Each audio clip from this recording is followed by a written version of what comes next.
Greetings, one and all, and welcome to Lord of the Rings lore. In this entry, let's examine Sauron, the titular Lord of the Rings. Sauron, being a Maya, was created before time by Eru Iluvatar, alongside the innumerable other Maiar spirits in service to the Valar. Originally, his name was Myron, and he served the Vala Aule, the smith. So great was his skill in crafting, it was said that he was only surpassed by the Vala himself. Myron, however, loved order above all else, and it wasn't long before he began to idolize Melkor, seeing in him a way to force order upon the world in a way that would be denied to him otherwise. For a time, he acted as the Dark Lord's spy, before eventually declaring himself openly for Morgoth, and changing his name to Sauron. He served alongside Gothmog, the Lord of Balrogs, as one of Morgoth's two lieutenants, and wrought much evil in the Dark Lord's name, such as feeding captives to werewolves.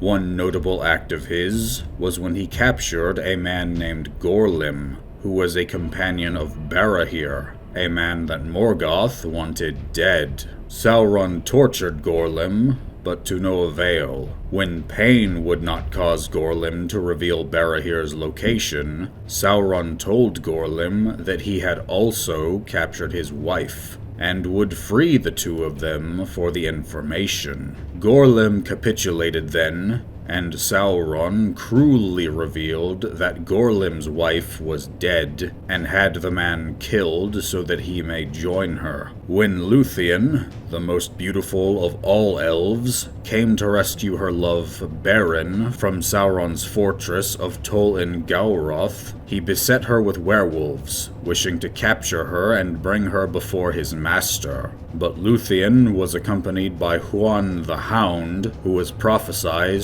to only be slain by the greatest werewolf to ever live. Huan slew all that Sauron sent against him, and so Sauron took the shape of a werewolf himself, believing that a Maya such as himself would be greater than any other. His logic was ill-founded, however, as he was beaten by Huan. The Hound held Sauron in his jaws, and he was forced to yield his fortress to her in exchange for his release, fleeing afterwards in the form of a vampire. His final act in the First Age was when he offered to repent his evil to the Maya Eonwe after Morgoth's fall. Eonwe was the herald of the Valar Manwe, and he declared that only his master could pardon Sauron. Unwilling to be humiliated in such a fashion, Sauron fled and began to set his own plans into motion.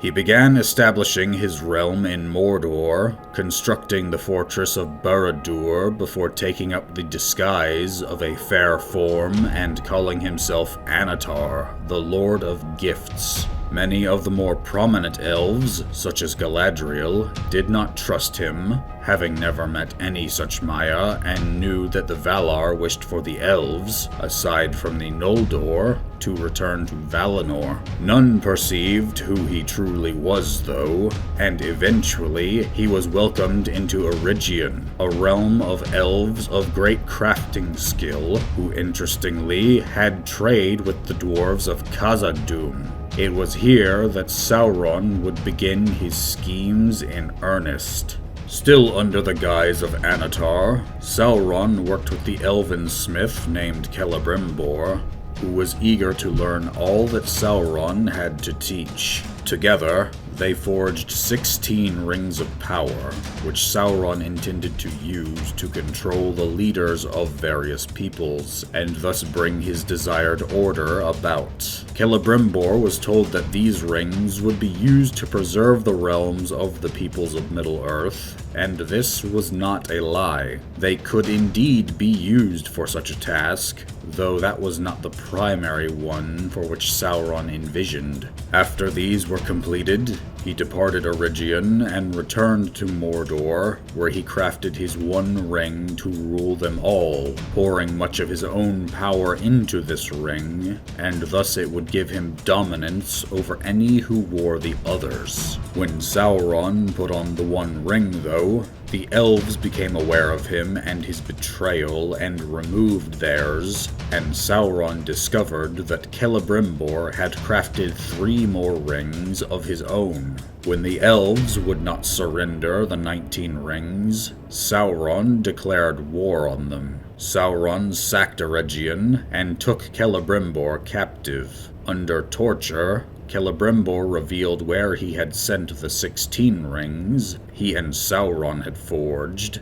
but he would not reveal the location of the 3 he had made on his own. In his wrath, Sauron killed the elf and had his body shot with arrows and paraded upon a pole when he assaulted the Grey Havens. He proceeded to take the 16 rings and gave 9 of them to prominent men and 6 to the Dwarven kings, though the elves had already given 1 to Durin III before they knew of their danger. The dwarves were largely resistant to the rings, save for being made more irritable and greedy, but they worked too well on men, turning them into wraiths, later to become the Nazgul. But men were too great a threat for Sauron to ignore. The Númenóreans were the greatest of them, and he made a plan to bring about their ruin. He declared himself to be the king of men, which the Númenóreans would not take lightly. When they arrived to challenge him, Sauron submitted willingly and was taken to Númenor. There, he used his talents to rise from prisoner to an advisor of the king,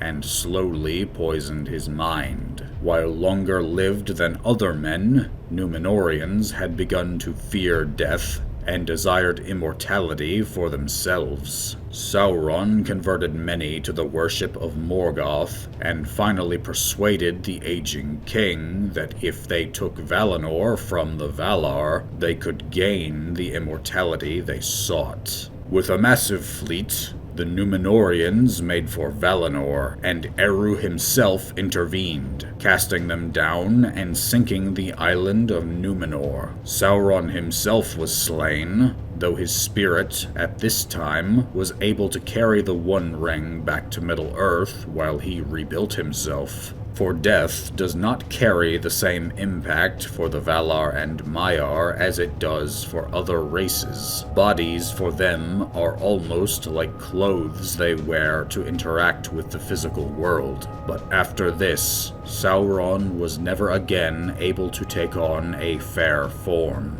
With Númenor destroyed, aside from those who had escaped and never converted to Morgoth worship, and the elves severely weakened, Sauron began to extend his reach through open war. It was at this point when the last alliance of elves and men was created in opposition to him. The last alliance was able to breach Mordor and siege Barad-dûr for 7 years before Sauron took the field himself, where he was slain in combat against the Elven King Gil-galad and King Elendil of the Númenóreans, though they too were killed in the fight.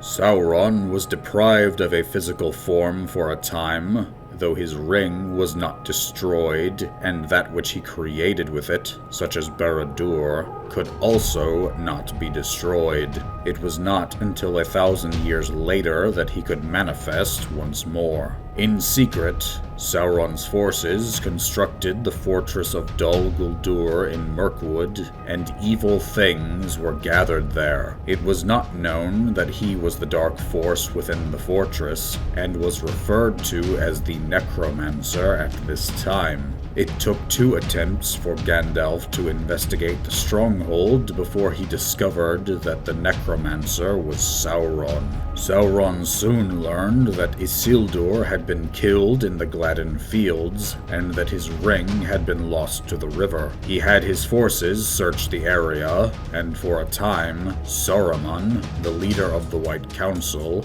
allowed this, as he wished to acquire the ring for himself, and hoped to steal it from Sauron's forces if they found it. Eventually, the evidence was too much for Saruman to oppose, however, and the White Council assaulted Dol-Guldur, and Sauron fled to Mordor, where he declared himself openly. His forces had recovered a Palantir, one of the Númenórean seeing stones, from Minas Ithil, and through it, he coerced Saruman into becoming his ally and drove Steward Denethor of Gondor mad.